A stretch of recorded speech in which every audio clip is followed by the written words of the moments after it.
పాడరా మన పాట నవ తెలంగాణమని ప్రతి నోట నవ తెలంగాణమని ప్రతి నోట పాడరా పాడరా మన పాట నవ తెలంగాణమని ప్రతి నోట నవ తెలంగాణమని ప్రతి నోట చెరువు అలుగులు దుంక సిలుక వన్నెల సెలుక మంచనెక్కి రాత్రి కాసేను నెలవంక జొన్న పిసికిలు తల్లి పాలోలెరా పాల పిట్ట వాలి తింటుందిరా పాడరా పాడరా మన పాట నవ తెలంగాణమని ప్రతి నోట నవ తెలంగాణమని ప్రతి నోట మాలలు మాదిగలు బహుజనులు అందరూ సంచార జాతులు సర్వమానవతలు పుట్టి పెరిగే ఆత్మగౌరవం రా పుట్టి పెరిగే ఆత్మగౌరవం రా ఎలుగెత్తి చాటింది తెలంగాణరా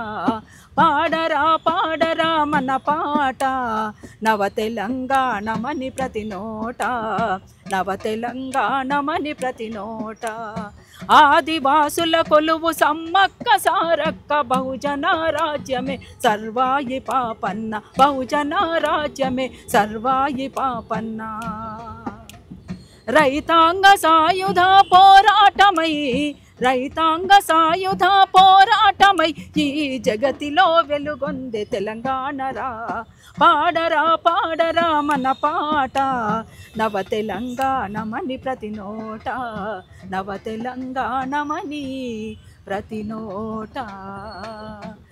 అన్నయ్య కపిలవాయి దిలీప్ కుమార్ గారు సామాజిక చైతన్య యాత్ర రాష్ట్రమంతా తిరగడానికి సిద్ధపడి మరోసారి ముందుకు కదులుతున్నాడు. మేమంతా తెలంగాణ యునైటెడ్ ఫ్రంట్తో మలిదశ తెలంగాణ ఉద్యమంలో కలిసి పనిచేసినటువంటి వాళ్ళంగా అన్నయ్యను దగ్గరగా ఉండి చూసినటువంటి వాళ్ళంగా చెప్తా ఉన్నాం. నిజానికి ఇంతకుముందు తమ్ముడు విశారదన్ గారు మాట్లాడినట్టు డీక్యాస్టిఫై అయి పనిచేస్తున్నటువంటి వ్యక్తి కపిలవాయి దిలీప్ కుమార్ గారు.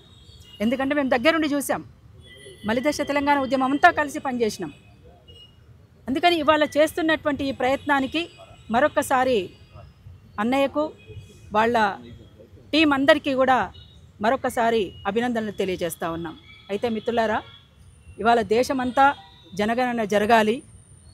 ఎస్సీ ఎస్టీ బీసీ అందరూ కూడా ఎవరు ఏమిటి అనేటువంటిది సమాజంలో ఉన్నటువంటి వర్గాలు మేమెంతో మాకంతా అనేటువంటి విధంగా రిజర్వేషన్లు అమలు కావాలి. అది 9వ షెడ్యూల్లో చేర్చాల్సినటువంటి ప్రధాన బాధ్యత ఇవాళ తీసుకోవాల్సినటువంటి అవసరం కూడా ఉంటుందని భావించి ఇవాళ మొత్తంగా రాష్ట్రమంతా తిరగడానికి సిద్ధపడి ముందుకు సాగుతున్నటువంటి ఈ యాత్ర విజయవంతం కావాలని అరుణోదయ సాంస్కృతిక సమాఖ్యగాను, తెలంగాణ యునైటెడ్ ఫ్రంట్గాను, ఉమ్మడి సంఘాల ఐక్యవేదికగాను మేము మరొకసారి అభినందనలు తెలియజేస్తూ జై తెలంగాణ, జోహార్ అమరవీరులకు.